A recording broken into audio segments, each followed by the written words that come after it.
1970లలో కొంతమంది శాస్త్రవేత్తలు ఈ విశ్వం పుట్టగా మిగిలిపోయిన లైట్ ఏదైతే ఉందో దాన్ని ద కాస్మిక్ మైక్రోవేవ్ బ్యాక్గ్రౌండ్ అని పిలుస్తూ ఉంటారు. ఆ లైట్ మీద రీసెర్చ్ చేస్తున్న టైంలో వాళ్ళు ఒక ఆశ్చర్యకరమైన విషయాన్ని గుర్తించడం జరిగింది. మనకందరికీ తెలిసిందే, మన గ్యాలక్సీ చాలా అంటే చాలా పెద్దది. అయితే అంత పెద్ద గ్యాలక్సీ కూడా సెకనుకి 390 మైళ్ళ వేగంతో ఒక దాని వైపు లాగబడుతోంది. బేసిక్గా ఈ నెంబర్ని వేరే ఎగ్జాంపుల్తో చెప్పడం చాలా అంటే చాలా కష్టమైన పని. ఎందుకంటే సెకనుకి 390 మైళ్ళ వేగం అంటే చాలా హెవీ వేగం. మీరు ఈ వీడియోని ఇప్పటికీ సుమారుగా 30 సెకండ్లకు పైగా చూశారు కదా. ఈ 30 సెకండ్ల గ్యాప్లో మీరు సుమారుగా 12,000 మైళ్ళు ట్రావెల్ చేశారు. అంటే సుమారుగా ఒక 19,000 కిలోమీటర్ల వరకు ట్రావెల్ చేయడం జరిగింది. సో అంత వేగంగా ట్రావెల్ చేస్తున్నప్పటికీ కూడా మనకేమీ తెలియట్లేదు. అండ్ భూమి సూర్యుడి చుట్టూ తిరగడం, తన చుట్టూ తను తిరగడం, ఇవన్నీ మనకు తెలిసిందే. కానీ దేని వైపు బలంగా లాగబడుతున్న విషయం అయితే మాత్రం మనకి ఇప్పటివరకు తెలియదు. అండ్ ఇది చాలా అంటే చాలా భయంకరమైన విషయం కూడా. బేసిక్గా మన గ్యాలక్సీ అంత వేగంగా మూవ్ అవుతుంది అనే విషయాన్ని తెలుసుకోవడం చాలా ప్రమాదకరమైన విషయం అండ్ చాలా ఆలోచించాల్సిన విషయం కూడా. అండ్ మనకందరికీ తెలిసిందే, మన యొక్క వెలాసిటీ అనేది యూనివర్స్ యొక్క ఎక్స్పాన్షన్ మీద ఆధారపడి ఉంటుంది. అండ్ దాని కారణంగానే ఆబ్జెక్ట్స్ అన్నీ కూడా మూవ్ అవుతూ ఉంటాయి. దీన్ని హబుల్ ఫ్లో అని పిలుస్తూ ఉంటారు. ఈ హబుల్ ఫ్లోనే మనకు అన్ని డీటెయిల్స్ ఇస్తూ ఉంటుంది. అండ్ బేసిక్గా ఇవన్నీ కూడా మన మిల్కీవే గ్యాలక్సీకి అండ్ మనకి దగ్గరలో ఉన్న మరొక గ్యాలక్సీకి మధ్యలో ఉన్న గ్రావిటీ మీద ఆధారపడి ఉంటుంది. మనకి దగ్గరలో ఉన్న మరొక పెద్ద గ్యాలక్టిక్ నైబర్ అయితే ఆండ్రోమీడా గ్యాలక్సీ. అయితే ఇప్పటికీ శాస్త్రవేత్తలకి అర్థం కాని ఒక విషయం ఏంటి అంటే, మనం అంత వేగంగా మూవ్ అవుతున్నది ఏ డైరెక్షన్లోకి అండ్ దేని వైపు మూవ్ అవుతున్నాం అంటే ఏదో ఒకటి మనల్ని చాలా అంటే చాలా బలంగా దాని వైపు లాక్కుంటోంది. అదేంటనేది శాస్త్రవేత్తలకు అర్థం కావట్లేదు.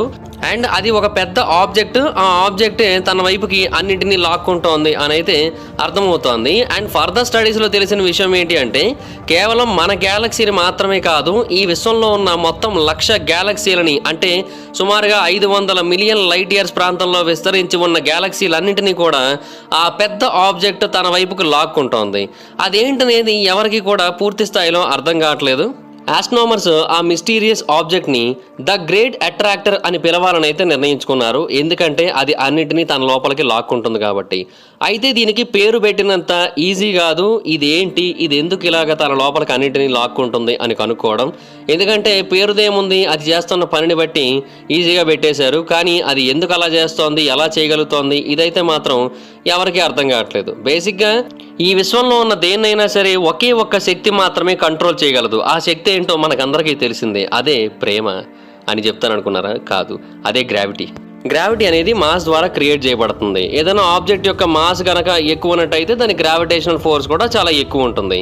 అయితే ఒక ఆబ్జెక్ట్ 1,00,000 గ్యాలక్సీలని, అది కూడా కొన్ని 100 మిలియన్ల లైట్ ఇయర్స్ దూరంలో ఉన్న వాటిని కూడా తన వైపుకు లాక్కుంటోంది. అదే ద గ్రేట్ అట్రాక్టర్. మరి దాని యొక్క గ్రావిటీ ఎంత పెద్దగా ఉండాలి అండ్ దాని గ్రావిటీ అంత భారీ స్థాయిలో ఉందంటే దాని యొక్క సైజ్ ఎంత పెద్దగా ఉండాలి. సో యూనివర్స్ యొక్క లాస్ని, రూల్స్ని అన్నిటిని కూడా బ్రేక్ చేసేంత భారీ స్థాయిలో అది ఉండాల్సి ఉంటుంది. హాయ్ ఫ్రెండ్స్, మీరు ఎప్పుడైనా సరే 5,000 రూపాయల ప్రోడక్ట్ 250 రూపాయలకు రావడానికి గమనించారా? లేదు కదా. కానీ అమెజాన్, ఫ్లిప్కార్ట్ లాంటి కంపెనీస్ ఏం చేస్తూ ఉంటాయంటే కొన్ని గోల్డెన్ హవర్స్ టైంలో మెగా డీల్స్ ఇస్తూ ఉంటాయి. ఆ డీల్స్ టైంలో ఒక్కొక్క ప్రోడక్ట్ మీద 90% నుంచి 95% వరకు డిస్కౌంట్ అయితే ఉంటుంది. అయితే ఈ డీల్స్ కోసం మీరు కాన్స్టెంట్గా ఆ యాప్స్ చెక్ చేస్తూ ఉండలేదు కదా. కానీ మీకోసం నేను వాటన్నిటిని కూడా కాన్స్టెంట్గా చెక్ చేస్తూ ఉంటాను. అండ్ దాంట్లో ఎప్పుడు ఏ డీల్ పెట్టినా కూడా ఇమీడియట్గా మీకు ఆ ప్రోడక్ట్ని అయితే షేర్ చేస్తాను. మీరు ఇమీడియట్గా ఆ ప్రోడక్ట్ని పర్చేస్ చేయొచ్చు దాని నుంచే. అండ్ అంతేకాదు కొన్ని ఎక్స్ట్రాడినరీ ప్రొడక్ట్స్ ఉంటాయి, వాటిని మీరు బయట ఎక్కడ కూడా చూడరు. వాటి గురించి కూడా నేను మీకు షేర్ చేస్తాను. మీరు సింపుల్గా చేయాల్సింది ఒకటే, కింద డిస్క్రిప్షన్లో మన టెలిగ్రామ్ ఛానల్ లింక్, మన వాట్సాప్ ఛానల్ లింక్, మన ఇన్స్టా బ్రాడ్కాస్ట్ ఛానల్ లింక్ ఉంటాయి. వీటిలో మీరు ఏ యాప్ ఎక్కువగా వాడతారో ఆ యాప్కి సంబంధించిన లింక్ మీద క్లిక్ చేసి ఆ యాప్లో ఉన్న మన ఛానల్ని ఫాలో అవ్వండి. దాంట్లో రెగ్యులర్గా చాలా ప్రొడక్ట్స్ అయితే మీకు అప్డేట్ అవుతూ ఉంటాయి. అండ్ ఆ ప్రొడక్ట్స్లో మీకు ఏది నచ్చినట్టయితే దాన్ని మీరు కొనుగోలు చేయొచ్చు వెంటనే. సో డిస్క్రిప్షన్లో లింక్స్ ఉన్నాయి, వెంటనే ఫాలో అవ్వండి. మరి అది ఏంటి అండ్ ఎందుకు అది అంత ఇంపార్టెంట్ అండ్ ఒకవేళ అది ఫైనల్గా మనం దాని లోపలికి లాగేసుకున్నట్టయితే మనకి ఏమవుతోంది, ఇటువంటి ప్రశ్నలన్నీ కూడా వస్తున్నాయి. సో ఫస్ట్ క్వశ్చన్ గురించి మాట్లాడుకుందాం. అసలు మనం దూరంగా ఉన్న ఆబ్జెక్ట్స్ గురించి అసలు ఎలా తెలుసుకుంటాం? మన దగ్గర ఉన్న టెలిస్కోపులను ఉపయోగించి, జేమ్స్ వెబ్ టెలిస్కోపో లేదంటే వేరే టెలిస్కోపులను ఉపయోగించి మనం వాటన్నిటి గురించి తెలుసుకుంటూ ఉంటాం. కానీ ఈ విషయంలో మాత్రం అది వర్కౌట్ అవ్వలేదు. ఎందుకంటే మన దగ్గర ఉన్న టెలిస్కోపులు దాని గురించి పూర్తి స్థాయిలో తెలుసుకోలేకపోయాయి, ఆ గ్రేట్ అట్రాక్టర్ని కనుక్కోలేకపోయాయి అసలు. దానికి కారణం ఏంటంటే మిల్కీవే గ్యాలక్సీ అనేది ఒక స్పైరల్ గ్యాలక్సీ అండ్ ఇది 1,00,000 లైట్ ఇయర్స్ అక్రాస్ ని కలిగి ఉంటుంది. దీంట్లో 100 బిలియన్ స్టార్స్ అయితే ఉంటాయి అండ్ ఈ గ్యాలక్సీ యొక్క థిక్నెస్ కూడా సుమారుగా 1000 లైట్ ఇయర్స్ వరకు ఉంటుంది. అయితే ఎవరైతే ఈ గ్యాలక్సీని బిల్డ్ చేయడం జరిగిందో వాళ్ళు ఈ గ్యాలక్సీ లోపల కొంత అనవసరమైన విషయాలను కూడా వదిలేయడం జరిగింది. అంటే మన గ్యాలక్సీ లోపల మనకే తెలియకుండా కొన్ని వేస్ట్ థింగ్స్ ఉన్నాయి. అందులో అత్యంత ముఖ్యమైనది డీప్ స్పేస్లో ఉన్న ఎంప్టీ థింగ్స్ అండ్ దాని లోపల మొత్తం ఇంటర్స్టెల్లార్ డస్ట్, ఇంటర్స్టెల్లార్ గ్యాస్ ఇవన్నీ కూడా పూర్తి స్థాయిలో పెద్ద పెద్ద క్లౌడ్స్ రూపంలో అక్కడ ఫామ్ అయిపోయి ఉన్నాయి. సో దానివల్ల ఏమైపోయిందంటే మనం మిల్కీవే గ్యాలక్సీలో ఏ ప్రాంతం నుంచి చూస్తున్నప్పటికీ కూడా మనకి కొంత ప్రాంతం పూర్తి స్థాయిలో కనబడదు. దాన్నే జోన్ ఆఫ్ అవాయిడెన్స్ అని పిలుస్తూ ఉంటారు. ఇది విశ్వంలో 10% ఏరియాని కవర్ చేస్తూ ఉంటుంది. అండ్ ఆ ప్రాంతంలో ఏదైతే ఉంటుందో దాన్ని మనం ఎగ్జాక్ట్గా చూడలేము. అండ్ మన దురదృష్టవశాత్తు ఆ గ్రేట్ అట్రాక్టర్ ఆ జోన్ ఆఫ్ అవాయిడెన్స్ యొక్క మధ్య భాగంలోనే ఉంది. అందువల్ల ఎన్నో దశాబ్దాలుగా ఈ గ్రేట్ అట్రాక్టర్ గురించి ఎన్నో పరిశోధనలు చేస్తున్నప్పటికీ కూడా దీని యొక్క మిస్టరీగానే మిగిలిపోయింది. బట్ రీసెంట్ టైమ్స్లో మనకి గ్యాలక్సీస్ మీద గ్రావిటేషనల్ ఫోర్స్ యొక్క ఇంపాక్ట్ ఎంతవరకు ఉంటుంది అన్న దాని మీద పరిశోధనలు ఎక్కువ అవడంతో మనకి ఈ గ్రేట్ అట్రాక్టర్కి సంబంధించిన ఎగ్జాక్ట్ లొకేషన్ తెలిసింది. ఇది మనకి సుమారుగా 150 నుంచి 250 మిలియన్ లైట్ ఇయర్స్కి దూరంలో ఉంది. అండ్ అది కూడా నార్మా కాన్స్టలేషన్ డైరెక్షన్లో ఉంది. సో ఫస్ట్ టైం మనకి దీనికి సంబంధించిన ఒక హింట్ అయితే వచ్చింది, ఇది ఎంత భారీ సైజులో ఉండే అవకాశం ఉంది అనే దాని మీద. అయితే బేసిక్గా కొంతమంది శాస్త్రవేత్తలు చెప్పేది ఏంటి అంటే దీని యొక్క మొత్తం మాస్ 10 క్వాడ్రిలియన్ సన్స్ మాస్తో సమానంగా ఉంటుంది అని చెబుతూ ఉన్నారు. 10 క్వాడ్రిలియన్ అంటే ఒకటి పక్కన ఎన్ని సున్నాలు వస్తాయో తెలుసా? 16 సున్నాలు వస్తాయి. అలా వస్తే 10 క్వాడ్రిలియన్ సన్స్ యొక్క మాస్తో సమానం అవుతుంది అనమాట.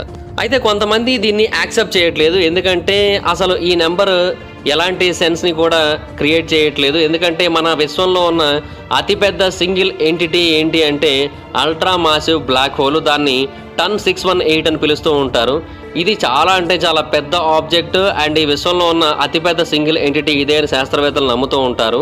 ఇది 250 బిలియన్ మైల్స్ అక్రాస్ని కలిగి ఉంటుంది. అండ్ దీని నుంచి లైట్ బయట క్రియేట్ అవుతుంది కదా, అది 140 ట్రిలియన్ సన్స్ అంతా లైట్ని క్రియేట్ చేస్తూ ఉంటుంది. అంటే 1,00,000 కోట్లు ట్రిలియన్ అంటే సో 140 లక్షల కోట్ల సూర్యుల నుంచి ఎంత లైట్ అయితే క్రియేట్ అవుతుందో అంత లైట్ ఈ ఒక్క బ్లాక్ హోల్ నుంచే క్రియేట్ అవుతుందంట.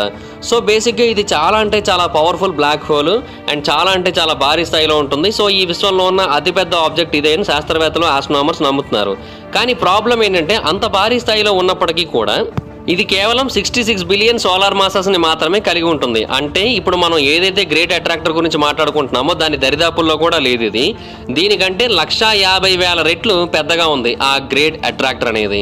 సో అంత పెద్దగా ఉండే ఆబ్జెక్ట్ అసలు ఉండే అవకాశం ఉందా అని చాలామంది అభిప్రాయపడుతున్నారు.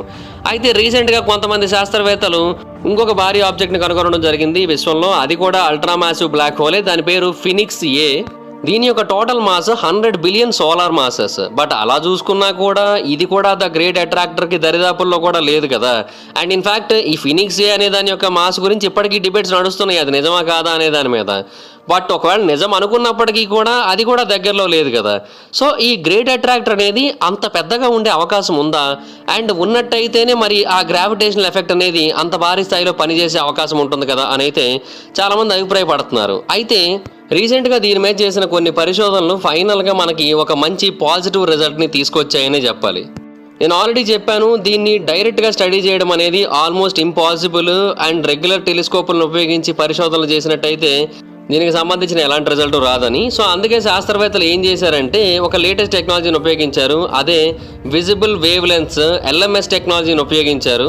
అండ్ దీన్ని ఉపయోగించడం ద్వారా వాళ్ళు ఏం చేశారంటే రేడియో అండ్ ఇన్ఫ్రారెడ్ వేవ్స్, ఈ 2 వేవ్స్ని కలిపి ఒకటేసారి ఉపయోగించి టెక్నాలజీని ఫుల్ ఫ్లెడ్జ్డ్గా దీని మీద ఫోకస్ చేసేటట్టు చేసి ఫైనల్గా ఆ జోన్ ఆఫ్ అవాయిడెన్స్ ఏదైతే ఉందో దాని లోపల భాగం నుంచి అవతల ఏముందో చూడగలిగారు. అంటే ఆ జోన్ ఆఫ్ అవాయిడెన్సే కదా మనకి కనబడనివ్వకుండా చేస్తోంది. సో ఆ జోన్ ఆఫ్ అవాయిడెన్స్ని కనుక మనం దాటి వెళ్ళినట్టయితే మనకి అక్కడ ఏముందో తెలిసిపోతుంది కదా. సో అందుకనే శాస్త్రవేత్తలు దాని మీద ఫోకస్ చేసి ఫైనల్గా ఆ గ్రేట్ అట్రాక్టర్ గురించి తెలుసుకోవడం జరిగింది.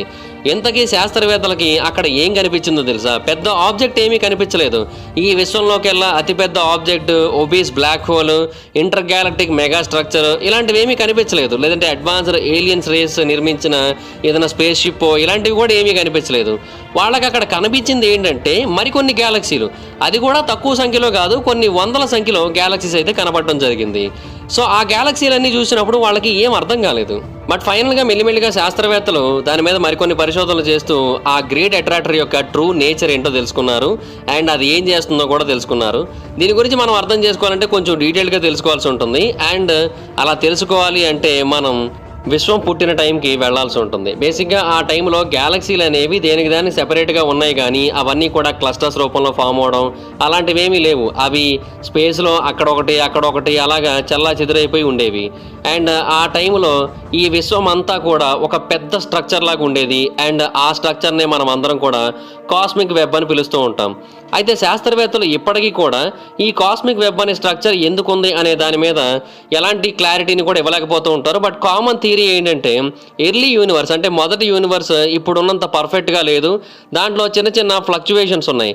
అంటే విశ్వంలో ఉన్న మ్యాటర్ అంటే మాస్ ఏదైతే ఉంటుందో అది ఒక ప్రాంతంలో ఎక్కువగా ఉంటుంది, ఒక ప్రాంతంలో తక్కువగా ఉంటుంది. అలాగే గ్రావిటీ కూడా ఒక ప్రాంతంలో ఎక్కువగా ఉంటుంది, ఒక ప్రాంతంలో తక్కువగా ఉంటుంది. సో బేసిక్గా ఇలాగా అన్ని ప్రాంతాలు కూడా ఇలాంటి ఫ్లక్చువేషన్స్ని కలిగి ఉన్నాయి. అయితే కాలం గడుస్తున్న కొద్దీ, కొన్ని బిలియన్స్ ఆఫ్ ఇయర్స్ గడుస్తున్న కొద్దీ ఆల్రెడీ మాస్ గ్రావిటీ ఎక్కువ ఉన్న ప్రాంతాలు ఆ గ్రావిటీని మాస్ని ఇంకా పెంచుకున్నాయి, మాస్ గ్రావిటీ తక్కువ ఉన్న ప్రాంతాలు ఆ మాస్ని గ్రావిటీని ఇంకా తగ్గించేసుకున్నాయి. సో బేసిక్గా ఇది ఒక ఇంటర్ గెలాక్టిక్ క్యాపిటలిజం అనమాట. సో మెల్లిమెల్లిగా ఏమైపోయిందంటే గ్రావిటీ అనేది పెరగడం, ఆ తర్వాత కొన్నిటికి మాస్ అనేది బాగా పెరగడం, వీటి వల్ల ఈ విశ్వం ఇప్పుడు ఏదైతే షేప్లో ఉందో ఆ షేప్లోకి ఫామ్ అయ్యి కొన్ని ఎండ్లెస్ వాయిడ్స్ని అంటే మధ్యలో ఎండ్లెస్ గ్యాప్స్ని క్రియేట్ చేసిందనమాట. అంటే ఇప్పుడు మనం చూస్తున్న స్పేస్ స్ట్రక్చర్ ఏదైతే ఉందో అది ఖచ్చితంగా ఒక వంశపారంపర్య స్ట్రక్చర్ అని చెప్పొచ్చు. అంటే బేసిక్గా స్టార్స్ ఏమో గ్యాలక్సీస్ని క్రియేట్ చేస్తూ ఉంటాయి, గ్యాలక్సీస్ ఏమో క్లస్టర్స్ని అంటే గ్యాలక్సీ గ్రూప్స్ని ఫామ్ చేస్తూ ఉంటాయి. ఈ క్లస్టర్స్ అన్నీ కలిసి మెల్లిమెల్లిగా సూపర్ క్లస్టర్స్గా మారుతూ ఉంటాయి. ఇప్పుడు ఈ విశ్వంలో మన స్టార్కి దగ్గరగా ఉన్న కొంత భాగం ఏదైతే ఉంటుందో దాన్ని మన క్లస్టర్ అని పిలుస్తూ ఉంటారు. అండ్ దాంట్లో సుమారుగా 40 గ్యాలక్సీస్ అయితే ఉంటాయి. దాన్ని మనం లోకల్ గ్రూప్ అని అయితే పిలుస్తూ ఉంటాం. అండ్ ఈ లోకల్ గ్రూప్ అనేది ఇలాంటి 100 గ్యాలక్సీ గ్రూపుల్ని లేదంటే క్లస్టర్స్ని కలిగి ఉన్న వర్గో సూపర్ క్లస్టర్లోని ఒక భాగం. చాలా ఏళ్ల పాటు మనం అందరం కూడా ఏమనుకున్నామంటే వర్గో సూపర్ క్లస్టర్ మాత్రమే మన యొక్క కాస్మలాజికల్ నైబర్హుడ్ మొత్తాన్ని రిప్రజెంట్ చేస్తుంది అని అనుకున్నాం. కానీ మనం రాంగ్ అని రీసెంట్గా మనకు తెలిసింది. ఫైనల్గా మనకి ఆ ఏదైతే జోన్ ఆఫ్ అవాయిడెన్స్ ఉందో దాని వెనక ఏముందో తెలిసింది కదా. సో అప్పుడు మనకు అర్థమైన విషయం ఏంటంటే ఆ వర్గో సూపర్ క్లస్టర్ అనేది సుమారుగా 45,000 ఇండివిజువల్ గ్యాలక్సీస్ని కలిగి ఉంది. అండ్ అది అంతకంటే పెద్ద స్ట్రక్చర్ అయిన లానియాకియా స్ట్రక్చర్లో కేవలం ఒక భాగం మాత్రమే అని తెలిసింది. ఈ లానియాకియా అనేది ఇంకా పెద్ద సూపర్ క్లస్టర్ అన్నమాట.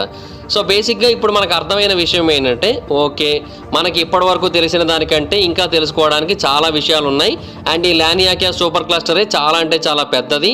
అండ్ దీంట్లో చాలా భారీ స్థాయిలో గ్యాలక్సీస్ కానీ లేదంటే క్లస్టర్స్ కానీ ఉంటాయి. దీని యొక్క total across 520 million light years. And దీంట్లో సుమారుగా 1,00,000కు పైగా గ్యాలక్సీస్ అయితే ఉన్నాయి. కాబట్టి అవన్నీ కూడా ఆ గ్రేట్ అట్రాక్టర్ వైపు లాగబడుతున్నాయి అనేది అర్థమైంది. సో చాలా మంది శాస్త్రవేత్తలు ఏమని చెప్పారంటే ఆ గ్రేట్ అట్రాక్టర్ ఈ లానియాకియా సూపర్ క్లస్టర్ యొక్క మధ్య భాగంలో ఉందని చెప్పారు. బట్ ఆ తర్వాత ఫర్దర్ స్టడీస్లో తెలిసిన విషయం ఏంటో తెలుసా, ఆ లానియాకియా సూపర్ క్లస్టర్ యొక్క మధ్య భాగంలో గ్రేట్ అట్రాక్టర్ ఉండడం కాదు, ఆ లానియాకియా సూపర్ క్లస్టరే the great attractor. So zone of అవాయిడెన్స్ని దాటి చూడటం వల్ల మనకు అర్థమైన విషయం ఏంటంటే గ్రేట్ అట్రాక్టర్ అనేది ఒక ఆబ్జెక్ట్ కాదు, ఇట్స్ ఏ ప్లేస్ అని అర్థమైంది. బేసిక్గా మనకు అందరికీ తెలిసిందే స్పేస్ టైం అనేది ఒక ట్రాంపోలిన్ లాంటిది. దాని మీద మనం ఏదైనా ఒక బరువైన ఆబ్జెక్ట్ని కనుక పెట్టినట్టయితే ఆ ట్రాంపోలిన్ కొంతవరకు కిందకి దిగుతుంది. అంటే ఆబ్వియస్లీ స్పేస్ అండ్ టైం అనేది బెండ్ అవుతుంది, అందులో ఒక కర్వేచర్ అనేది క్రియేట్ అవుతుంది. సో ఆబ్జెక్ట్ యొక్క బరువు ఎంత ఎక్కువ ఉంటే ఆ స్పేస్ టైం అనేది అంతవరకు బెండ్ అవుతూ ఉంటుంది. అండ్ ఆ ప్రాంతంలో గ్రావిటీ కూడా అంత ఎక్కువగా ఉంటుంది. సో బేసిక్గా ఆ గ్రేట్ అట్రాక్టర్లో కూడా అంత భారీ స్థాయిలో మాస్ అయితే ఉంది. అంటే దాని యొక్క డీపెస్ట్ పాయింట్ అనేది ఈ విశ్వం యొక్క ఒక కార్నర్లో ఉంది. సో దాని కారణంగానే మొత్తం అన్నీ కూడా అటువైపు లాగబడుతున్నాయి. అండ్ ఇదంతా కూడా ఒక వ్యాస్ట్ కాస్మిక్ స్ట్రక్చర్ అని అయితే శాస్త్రవేత్తలు తెలియజేశారు. సో దాని చుట్టూ ఉన్న గ్యాలక్సీస్ అన్నీ కూడా మెల్లిమెల్లిగా దాని లోపలికి వెళ్ళిపోతున్నాయి. సో అది ఇక్కడ శాస్త్రవేత్తలకి ఫైనల్గా అర్థమైన పాయింట్. సో గ్రేట్ అట్రాక్టర్ అంటే ఏంటో మనకు అర్థమైపోయింది. మరి సెకండ్ క్వశ్చన్ ఒకటి ఉంది కదా స్టార్టింగ్లో నేను చెప్పిన వాటిల్లో, అదేంటి అంటే ఒకవేళ దీన్ని లోపలికి వెళ్ళిపోయినట్టయితే మనకేమవుతుంది, అసలు మనం లోపలికి వెళ్ళిపోయే అవకాశం ఉందా లేదా? నిజానికి మనం దాని లోపలికి వెళ్ళిపోయే అవకాశం అసలు లేదనే చెప్పాలి. అంటే మనం ఒక సెకండ్కి 390 మైళ్ళ వేగంతో దాని వైపుకి లాగబడుతున్నాం, అదైతే క్లియర్. అండ్ ఇది మనకి సుమారుగా 150 నుంచి 250 మిలియన్ లైట్ ఇయర్స్ దూరంలో ఉంది. ఎగ్జాక్ట్ డిస్టెన్స్ ఎంతో మనకి కూడా పూర్తిగా తెలియదు కాబట్టి అంతే అనుకుందాం, ఒక 200 మిలియన్ లైట్ ఇయర్స్ దూరంలో యావరేజ్గా ఉందనుకుందాం. అండ్ ఇప్పుడు ప్రస్తుతం మనం ఏదైతే వేగంతో ప్రయాణిస్తున్నామో ఆ వేగంతో కనుక ప్రయాణించినట్టయితే అక్కడికి చేరుకోవడానికి మనకి పట్టే టైం ఎంతో తెలుసా? సుమారుగా 95 బిలియన్ ఇయర్స్. అంత టైం పడుతుంది మనం అక్కడ వరకు చేరుకోవడానికి. సో ఈలోపు ఎవరు ఉంటారో ఎవరు పోతారో ఎవరో చెప్పలేరు. అయితే పోనీ 95 బిలియన్ ఇయర్స్కి అయినా సరే భూమి దాని లోపలికి వెళ్ళి కంప్లీట్గా నాశనం అయిపోతుందా అంటే అది కూడా లేదు. మనం ఎప్పటికీ కూడా ఆ గ్రేట్ అట్రాక్టర్ దగ్గరికి చేరుకోము. దానికి రీజన్ ఏంటి అంటే ఈ విశ్వం ఎక్స్పాండ్ అవుతున్న విషయం మనకు అందరికీ తెలిసిందే. అండ్ అది కూడా చాలా అంటే చాలా వేగంగా ఎక్స్పాండ్ అవుతోంది. అండ్ అలా ఎక్స్పాండ్ అవుతున్న వేగం లానియాకియా సూపర్ క్లస్టర్ వైపు మనల్ని లాగబడుతున్న వేగం కంటే చాలా ఎక్కువ. అంటే స్పేస్ టైం యొక్క ఎక్స్పాన్షన్ స్పీడే చాలా ఎక్కువగా ఉందన్నమాట. సో అందువల్ల ఏమవుతుందంటే మనం మెల్లిమెల్లిగా దాని నుంచి దూరంగా వెళ్తూ ఉంటాం. అంటే మనల్ని ఒకవైపు అది లాగుతున్నప్పటికీ కూడా మరొక వైపు మనం దూరంగా వెళ్తూ ఉంటాం. ఇప్పుడు మీకు సింపుల్గా అర్థం కావడానికి ఒక బెలూన్ ఉంది. ఆ బెలూన్కి రెండు వైపులా 2 బొద్దింకలు ఉన్నాయి అనుకుందాం. ఆ 2 బొద్దింకలు ఒకదాని వైపు ఈజీగా పాక్కుంటూ వస్తున్నాయి. అండ్ ఫైనల్గా ఒక పర్టికులర్ టైంలో అవి 2 ఒకదాన్ని ఒకటి కలుసుకున్నాయి అనుకుందాం. హైఫై కూడా ఇచ్చుకున్నాయి. అయితే ఒకవేళ ఆ బెలూన్ నార్మల్గా ఉన్నట్టయితే అవి 2 ఒకదాన్ని ఒకటి కలుసుకోవడానికి అవకాశం ఉంటుంది. అదే అవి ప్రయాణిస్తున్న టైంలో మనం బెలూన్లోకి గాలిని కంటిన్యూస్గా నింపుతూ ఉన్నట్టయితే బెలూన్ పెద్దదవుతూ ఉంటుంది కదా. సో అప్పుడు ఆటోమేటిక్గా ఆ రెండింటికి మధ్య దూరం ఇంకా తగ్గుతూనే ఉంటుంది, ఈవెన్ అవి ముందుకు నడుస్తున్నప్పటికీ కూడా. సో అదన్నమాట పాయింట్. అలాగే మనం అటువైపు లాగబడుతున్నప్పటికీ కూడా మరొక వైపు విశ్వం ఎక్స్పాండ్ అవుతూ ఉంది కాబట్టి ఆటోమేటిక్గా మనం దానికి ఇంకా దూరంగా వెళ్తామే తప్ప దగ్గరగా వెళ్ళే అవకాశం అయితే లేదు. కాకపోతే ఇక్కడ కూడా ఒక ప్రాబ్లం ఉంది. అదేంటి అంటే ఈ యూనివర్స్ అనేది కంటిన్యూస్గా ఇలాగా ఎక్స్పాండ్ అవుతూ ఉన్న టైంలో మనం ఇప్పుడు ఏదైతే లోకల్ గ్రూప్లో ఉన్నామో ఆ లోకల్ గ్రూప్ నుంచి విడిపోతాం. అంటే మనకందరికీ తెలిసిందే observable universe 93 billion light years అక్రాస్ని కలిగి ఉంది. అండ్ దీంట్లో సుమారుగా 200 ట్రిలియన్ గ్యాలక్సీస్ అయితే ఉన్నాయి. అండ్ ఈ యూనివర్స్ అనేది కంటిన్యూస్గా ఎక్స్పాండ్ అవుతోంది. వాటిలో ఒక 40 మన లోకల్ గ్రూప్లో ఉన్నాయి. అయితే ఇవన్నీ కూడా గ్రావిటేషనల్లీ బౌండ్, అంటే గ్రావిటేషనల్ ఫోర్స్ కారణంగానే అవన్నీ కూడా అక్కడ దగ్గరగా ఉన్నాయి. అండ్ మనం పరిశోధన చేయాలనుకున్నా కూడా అందుబాటులో ఉన్నాయి. కానీ ప్రాబ్లం ఏంటంటే ఈ విశ్వం ఎక్స్పాండ్ అవుతూ ఉన్నప్పుడు ఆటోమేటిక్గా గ్రావిటేషనల్ ఎఫెక్ట్ అనేది ఇక్కడ కూడా పడుతుంది. అండ్ అది చాలా స్పీడ్గా పెరుగుతూ ఉంటుంది. అండ్ స్పీడ్ ఆఫ్ లైట్ కంటే వేగంగా ఎక్స్పాండ్ అవుతూ ఉంటుంది. కాబట్టి ఆటోమేటిక్గా మనకి దగ్గరగా ఉన్న ఆబ్జెక్ట్స్ అన్నీ కూడా దూరంగా వెళ్ళిపోతూ ఉంటాయి. అలాగే మన గ్యాలక్సీస్ కూడా ఇంకొంచెం ఎక్కువ ఎక్స్పాండ్ అవుతూ ఉంటాయి. అండ్ ఇంకొకటి ఏంటంటే అప్పుడు మనకి లైట్ అనేది చేరుకోవడం కూడా చాలా లేట్ అయిపోతుంది. సో మనకి డే టైంలో లైట్ అనేది చాలా తక్కువగా ఉండే అవకాశం ఉంటుందని కూడా శాస్త్రవేత్తలు చెబుతున్నారు. సో అప్పుడు ఈ కాస్మిక్ వెబ్లో మనం ఒంటరిగా మిగిలిపోయే అవకాశాలు కూడా ఉన్నాయని అయితే శాస్త్రవేత్తలు తెలియజేస్తున్నారు. అంటే ఈవెన్ అప్పుడు మన సూర్యుడు కూడా మన నుంచి దూరంగా వెళ్ళిపోయి మనల్ని ఒంటరిగా వదిలేసే అవకాశం ఉంటుంది. సో అప్పుడు చంద్రుడు ఉన్నా కూడా ఉపయోగం లేదు, సూర్యుడు ఉంటేనే కదా చంద్రుడికి లైటింగ్. సో అందువల్ల ఏ రకంగా చూసుకున్నా కూడా మనకి లాసే. కాకపోతే ఏంటంటే దీనికి చాలా ఏళ్ళు టైం పడుతుంది, దానికి చాలా ఏళ్ళు టైం పడుతుంది. అటు లాగబడాలన్నా 95 బిలియన్ ఇయర్స్ టైం పడుతుంది. మనం ఇటువైపు వెళ్ళిపోయి అన్నిటికీ దూరంగా వెళ్ళిపోవాలన్నా ఒక 100 బిలియన్ లైట్ ఇయర్స్ వరకు టైం పట్టొచ్చని శాస్త్రవేత్తలు ఒక అంచనాకైతే వస్తున్నారు. సో ప్రస్తుతానికైతే మనం 100% సేఫ్, మన ఫ్యూచర్ జనరేషన్లు కూడా 100% సేఫ్.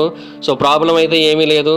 సో విశ్వం అంతరించిపోతుంది అనుకొని ఎవరైనా ల్యాండ్లు కొనేవాళ్ళు, బంగారం కొనేవాళ్ళు కొనడం మానేకండి. ఖచ్చితంగా అన్నీ యాజ్ ఇట్ ఈస్గా మనం అనుకున్నట్టే అవుతాయి. మన తర్వాత తరాలకు కూడా ఏ ప్రాబ్లం లేదు. ఆ తర్వాత వాళ్ళకి ఎప్పటికో ఏదో చిన్న ప్రాబ్లం వస్తే వస్తుంది తప్ప అప్పటి వరకు ఏ ప్రాబ్లం లేదు. కాబట్టి మనం ఏవైతే ప్లాన్స్ చేసుకుంటామో అవి యాజ్ ఇట్ ఈస్గా కంటిన్యూ చేసుకుంటే అయిపోద్ది తప్ప వాటిని మనం ఆపాల్సిన లేదంటే మార్చాల్సిన అవసరం అయితే ఏమీ లేదనమాట. సో మన భూమి లాగబడుతోంది ఖచ్చితంగా ఒకవైపు, బట్ దానివల్ల మనకి పెద్దగా ప్రమాదం అయితే ఏమీ లేదు కాబట్టి మనం సేఫ్. కానీ సెకన్కి 390 మైళ్ళు చెప్పున లాగబడుతున్నప్పటికీ కూడా ఏమీ కావట్లేదు అంటే ఈ యూనివర్స్ అలా డిజైన్ చేయబడింది అంతే, మనకేమీ కాకుండా. మన అదృష్టం. కాకపోతే ఈ అదృష్టం మనకు మాత్రమే ఉంటుంది అనుకోవడం మాత్రం మూర్ఖత్వం. ఈ భూమి మీద మనుషులు నివసిస్తున్నారు అనుకోవడం నిజం, కానీ ఈ భూమి మీద మాత్రమే నివసిస్తున్నారు, ఇంకెక్కడా కూడా జీవజాతి అనేదే లేదు, జీవరాశులు అనేవాళ్లే లేరు, ఏలియన్స్ అనేవాళ్లే లేరు అనుకోవడం మాత్రం ఖచ్చితంగా మూర్ఖత్వమే. 200 ట్రిలియన్ గ్యాలక్సీస్ అబ్బా, దాంట్లో ఎన్ని స్టార్స్, ఎన్ని స్టార్ సిస్టమ్స్, ఎన్ని ప్లానెట్స్ మన ఊహ కూడా అందం. వాటిలో ఖచ్చితంగా జీవరాశులు అన్నీ ఉంటాయి. వాళ్ళలో కూడా కొంతమంది లక్కీ పీపుల్ అయితే ఉంటారు మనలాగా. సో అది point. So that's it guys, this is the video కానీ మీకు నచ్చినట్లయితే లైక్ చేయండి, వీడియో షేర్ చేయండి. ఇప్పుడు కారణం మన ఛానల్ని సబ్స్క్రైబ్ చేసుకోకపోతే ఇప్పుడే సబ్స్క్రైబ్ చేసుకోండి. పక్కన బెల్ ఐకాన్ ఆన్లో పెట్టుకోండి. నా ఫర్దర్ వీడియోస్ మిస్ అవ్వకుండా చూడొచ్చు. చాలా మంది చూస్తున్నారు కానీ సబ్స్క్రైబ్ చేసుకోవట్లే. So please try to subscribe, click the bell icon also. నా ఇన్స్టాగ్రామ్ ఐడి జబర్దస్త్ మైత్రం, అక్కడ కూడా వచ్చి ఫాలో అవ్వచ్చు. Thank you so much guys. Bye. Meet next video. Bye. Hi friends, మీరు ఎప్పుడైనా సరే 5,000 రూపాయల ప్రొడక్ట్ 250 రూపాయలకి రావడాన్ని గమనించారా? లేదు కదా! కానీ అమెజాన్, ఫ్లిప్‌కార్ట్ లాంటి కంపెనీస్ ఏం చేస్తూ ఉంటాయంటే కొన్ని గోల్డెన్ హవర్స్ టైమ్‌లో మెగా డీల్స్ ఇస్తూ ఉంటాయి. ఆ డీల్స్ టైమ్‌లో ఒక్కొక్క ప్రొడక్ట్ మీద 90% నుంచి 95% వరకు డిస్కౌంట్ అయితే ఉంటుంది. అయితే ఈ డీల్స్ కోసం మీరు కాన్స్టెంట్‌గా ఆ యాప్స్ చెక్ చేస్తూ ఉండలేరు కదా! కానీ మీకోసం నేను వాటన్నిటిని కూడా కాన్స్టెంట్‌గా చెక్ చేస్తూ ఉంటాను. అండ్ దాంట్లో ఎప్పుడు ఏ డీల్ పెట్టినా కూడా ఇమ్మీడియేట్‌గా మీకు ఆ ప్రొడక్ట్‌ని అయితే షేర్ చేస్తాను. మీరు ఇమ్మీడియేట్‌గా ఆ ప్రొడక్ట్‌ని పర్చేజ్ చేయొచ్చు దాని నుంచే. అండ్ అంతేకాదు కొన్ని ఎక్స్ట్రార్డినరీ ప్రొడక్ట్స్ ఉంటాయి. వాటిని మీరు బయట ఎక్కడా కూడా చూడరు. వాటి గురించి కూడా నేను మీకు షేర్ చేస్తాను. మీరు సింపుల్‌గా చేయాల్సింది ఒకటే, కింద డిస్క్రిప్షన్‌లో మన టెలిగ్రామ్ ఛానల్ లింక్, మన వాట్సాప్ ఛానల్ లింక్, మన ఇన్‌స్టా బ్రాడ్‌కాస్ట్ ఛానల్ లింక్ ఉంటాయి. వీటిలో మీరు ఏ యాప్ ఎక్కువగా వాడతారో ఆ యాప్‌కి సంబంధించిన లింక్ మీద క్లిక్ చేసి, ఆ యాప్‌లో ఉన్న మన ఛానల్‌ని ఫాలో అవ్వండి. దాంట్లో రెగ్యులర్‌గా చాలా ప్రొడక్ట్స్ అయితే మీకు అప్డేట్ అవుతూ ఉంటాయి. అండ్ ఆ ప్రొడక్ట్స్‌లో మీకు ఏది నచ్చినట్టయితే దాన్ని మీరు కొనుగోలు చేయొచ్చు వెంటనే. సో, డిస్క్రిప్షన్‌లో లింక్స్ ఉన్నాయి. వెంటనే ఫాలో అవ్వండి.